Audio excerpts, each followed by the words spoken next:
நேயர்கள் அனைவருக்கும் இனிய வணக்கம். இந்த பதிவில் நம்ம பார்க்க போகிறது வரக்கூடிய 30ஆம் தேதி புதன்கிழமை 30/4/2025 அக்ஷய திருதியை திருநாள். அன்றைய தினம் நாம் நம் வீடுகளில் வாங்கி வைக்க வேண்டிய மிக மிக முக்கியமான 5 பொருட்கள். இந்த 5 பொருட்கள் மட்டும்தான் வாங்கணும் அப்படிங்கிற எந்தவித கட்டாயமும் கிடையாது. இருப்பினும் இது ஐஸ்வர்யத்தை அள்ளி தரக்கூடியது, லக்ஷ்மி வஸ்து பொருட்கள் என்று அழைக்கக்கூடியது, குபேர சம்பத்தையும் 8 லக்ஷ்மிகளோட கடாட்சத்தையும் நமக்கு குறைவில்லாமல் வாரி வழங்கக்கூடிய பொருட்கள் தான் இவை. பதிவின் முடிவில் மிக மிக எளிதாக ஒரு 50 ரூபாய் செலவு பண்ணி நீங்கள் வாங்கி வைக்க வேண்டிய 3 முக்கிய பொருட்கள் என்ன அப்படிங்கிறதையும் நான் சொல்கிறேன். இருப்பினும் நீங்கள் பாருங்கள், யாருக்கெல்லாம் வாய்ப்பு இருக்குதோ இதை நீங்கள் வாங்க முடியுமா அப்படிங்கிறத பார்த்துட்டு நீங்கள் முடிவு பண்ணுங்கள். சயம் என்றால் தேய்வது மறைவது அப்படின்னு அர்த்தம். அட்சயம் என்றால் தேயாதது, அள்ள அள்ள குறையாதது, என்றும் வளர்ந்து கொண்டே இருப்பது. அதனால தான் இந்த நாளில் நம்ம செய்யக்கூடிய ஒவ்வொரு விஷயமும் அது தொடர்ந்து வளர்ந்துகிட்டே இருக்கும். அது ஒரு நல்ல முன்னேற்ற பாதையில் சென்று கொண்டே இருக்கும் அப்படின்னு சொல்லப்படுது. அதனால தான் நிறைய பேர் என்ன நினைக்கிறாங்கன்னா, தங்கம் தான் இப்போ ரொம்ப மதிப்பு மிக்க ஒரு பொருள், அதை வாங்கினா எல்லாமே நமக்கு நடக்கும் கிடைக்கும் அப்படின்னு நினைக்கிறாங்க. அது வாஸ்துவந்தான். ஆனால் இந்த காலகட்டத்தில் தங்கம் விற்கக்கூடிய விலையில் அதை நம்ம வாங்குறது அப்படிங்கிறது ஒரு கனவாகவே இருக்குதுங்க.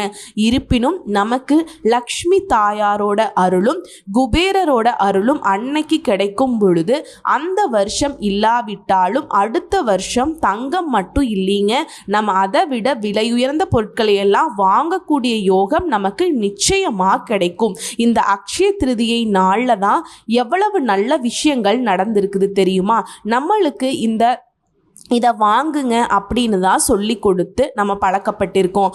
ஆனால் நீங்கள் செய்யக்கூடிய ஒரு சின்ன சின்ன தானம், ஒரு ஏழைக்கு அன்னைக்கு ஒரு தயிர் சாதம் நீங்கள் வாங்கி கொடுத்தாலே உங்களுக்கும் உங்கள் குடும்பத்திற்கும் அத்தகைய புண்ணியங்களை அது பெற்றுத்தரும். அதனால் முடிஞ்ச வரை நீர்மோர் தானம் அப்படிங்கிறது செய்யலாம், குடை தானம் அப்படிங்கிறது செய்யலாம், காலணி தானம் அப்படிங்கிறது செய்யலாம், அன்னதானம் அப்படிங்கிறது செய்யலாம். உங்களால் என்ன முடியுமோ அத்தனை தானங்களையும் நீங்க அன்னைக்கு செய்யுங்க. காய்கறி, கனிகள், அரிசி இதெல்லாம் கூட நீங்க வாங்கி கொடுக்கலாம். உண்மையாலும் கஷ்டப்படுற குடும்பத்திற்கு நீங்க வாங்கி தருவது தான் நல்லது. என்ன கேட்டீங்கன்னா, கோயிலுக்கு வரக்கூடியவங்கலாம் இன்னைக்கு ஓரளவுக்கு வசதியாதான் இருக்காங்க. நம்ம கோவில்ல போய் அன்னதானம் செய்வதை காட்டிலும் ரோட்டு ஓரங்களில் இருக்கக்கூடியவர்களுக்கு நம்ம ஒரு பேக் பண்ணி ஒரு 2 கிலோ அரிசி, 1 கிலோ பருப்பு, காய்கறிகள், பழங்கள் இதையெல்லாம் அவங்களுக்கு கொடுத்தா நம்மளுக்கு உண்மையிலேயே புண்ணிய பலன்கள் நிறையவே கிடைக்கும். இப்போ வாங்குறதுனா பொருட்களை மட்டும்தான் அன்னைக்கு வாங்கணும் அப்படிங்கிறது அர்த்தம் கிடையாது. நீங்கள் ஒரு புதிய தொழில் தொடங்கலாம்.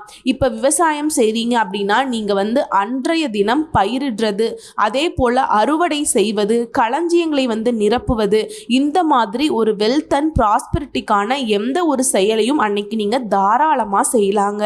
இந்த நாளில் எவ்வளவு சுபமான காரியங்கள் எல்லாம் நடந்திருக்குது அப்படின்னு பார்த்தீங்கன்னா, பாண்டவர்கள் வனவாசம் சென்ற போது கிருஷ்ணர் அவர்களுக்கு அட்சய பாத்திரத்தை கொடுத்து இந்த நாளில் தான் குறைவில்லாமல் அவங்களுடைய பசியை தீர்ப்பதற்காக கேட்க கேட்க உணவு வரக்கூடிய அந்த அட்சய பாத்திரத்தை இந்த அக்ஷய திருதி அன்னைக்கு தான் கிருஷ்ணர் கொடுத்தாருங்க.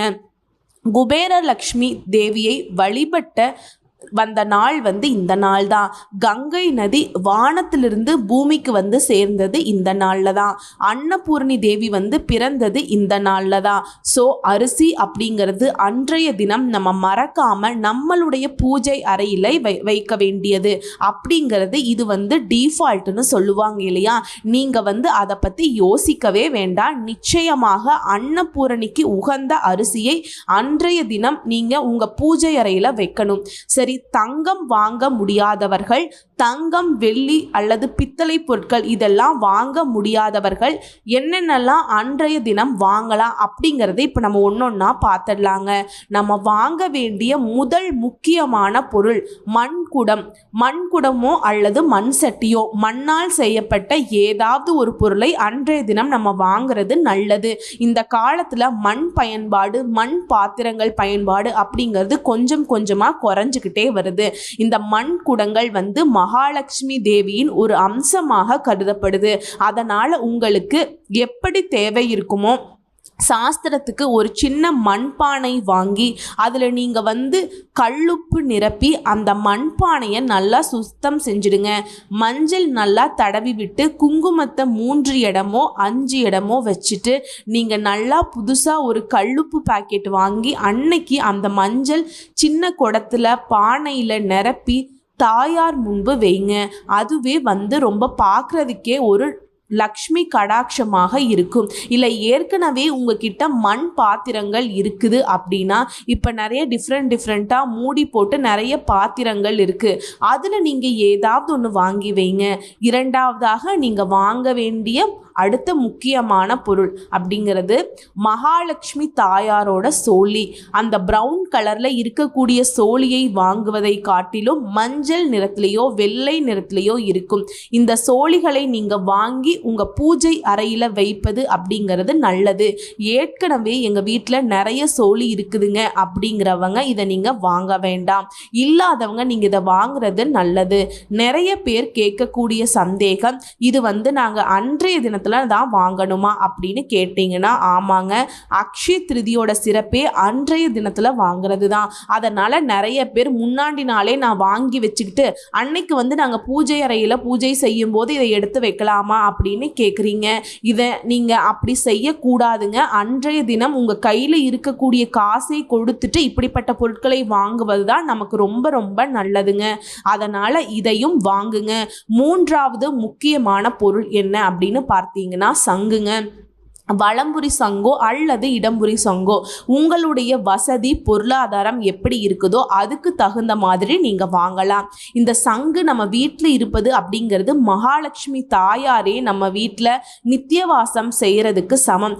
சங்கு உங்கள் வீட்டில் இல்லை அப்படிங்கிற பட்சத்தில் அன்றைய தினம் நீங்கள் சங்கு வாங்கி அதை நல்லா சுத்தம் பண்ணிவிட்டு அதில் சுத்தமான தண்ணீர், கொஞ்சம் காசு, சில்லற காசுகள் போட்டு துளசி இலைகள் எல்லாம் அதை போட்டு அதுக்கு ஒரு ஸ்டாண்டோ அல்லது ஒரு தட்டில் அரிசி எல்லாம் போட்டு அதுக்கு மேலே இந்த சங்கை வச்சு பெருமாள் பாதத்திற்கு கிட்ட இதை நீங்கள் வச்சிங்க அப்படின்னா நிச்சயமாக அழிவில்லாத அளவில்லாத செல்வ வளம் அப்படிங்கிறது உங்களுக்கு ஏற்படுங்க. அடுத்து முக்கியமானது ஸ்ரீசக்கரம். இந்த ஸ்ரீசக்கரத்தோட படம் போட்ட ஃப்ரேம் இல்லை லேமினேஷன் பண்ணது ஏதாவது உங்கள் வீட்டில் அன்றைய தினம் நீங்கள் வாங்கி வைங்க.